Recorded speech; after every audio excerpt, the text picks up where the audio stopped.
that's truly a first world country issue if you are afraid that you are not going to get the right color foundation. Hey guys, I'm here doing a first impressions video on the brand new NARS Velvet Matte Skin Tint, which is being released in stores today on January 15th, 2016. And when I say in stores, I actually mean just the NARS Boutiques and online at NARS.com. So I want to be specific about that so that nobody runs to Sephora.com trying to buy it like right now. So this is my very first impressions video, so please bear with me. But I actually received this particular foundation in the mail today and thought it was perfect timing to go ahead and do a first impressions video so that those of you who are interested in trying out this foundation can sort of have a little bit of knowledge about how the foundation performs, what it's like, what it's compared to, so on and so forth. As you will see in a little while, I will demo how I use the skin tint. I use both a beauty blender and a brush, one on each side of my face, obviously. And you will see exactly how they applied, which one I actually liked better, and the coverage of the actual skin tint. What I will say is that compared to the NARS Tinted Moisturizer, the skin tint is not as dewy. If you have the tinted moisturizer, then it leaves you with this luminous look, this really healthy glow. Whereas the NARS Velvet Matte Skin Tint obviously is going to leave you a little bit more matte. But so yeah, it definitely leaves you more matte than the tinted moisturizer, and it also has a little bit more coverage.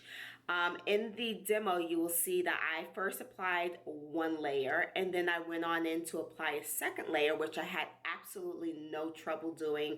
It didn't look cakey, it didn't look weird or whatever. Sometimes when you're dealing with matte formulas, if you don't reapply or do your second coat like right away, you will have this like cakey, masky look about your face that you don't want. So I definitely didn't have that with this foundation. It gives you a good amount of time to apply, to go back in and reapply, to blend.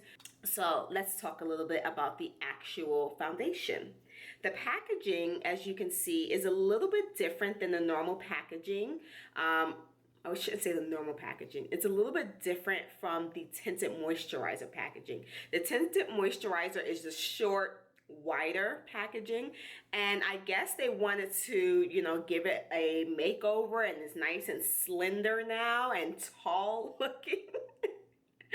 I'm sort of wanting to be a little bit like the new packaging, slender and tall, but whatevs. So the packaging definitely has been changed. It does still have 1.7 fluid ounces, so that has remained the same. And as far as the actual tube goes, it's still a squeeze tube. So everything is pretty similar, I would say. The one thing I noticed right away is that I smell the SPF in it. The tinted moisturizer also had SPF in it. I don't recall smelling it though. So that is a little bit different. And when I say I'm smelling it at application as well as like an hour, 2, 3 later on actually. So if you are very sensitive to smells, that's something that may get to you after a while.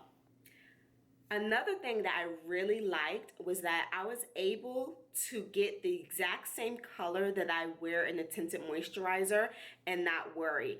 Cuba is the exact same color I wear in the tinted moisturizer, and that's the same color that I have now in the Velvet Matte Skin Tint. So if you plan on ordering from NARS.com or from a boutique even, feel free. I don't think you should worry at all to go ahead and order the same exact color that you would normally wear in the NARS Tinted Moisturizer. But truly, I was tad afraid I was going to receive a shade that did not match my skin tone and be so disappointed that I was going to have to order tomorrow. So let's get to the good stuff. I know you want to see how this applies and what I used, how I used it, and whatnot. So I will go ahead and skip to the demo, and then we'll come back and sort of wrap things up.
Okay, so that was it for the demo. Hopefully it was thorough and you enjoyed it and you were able to get an idea of how this new skin tint performs.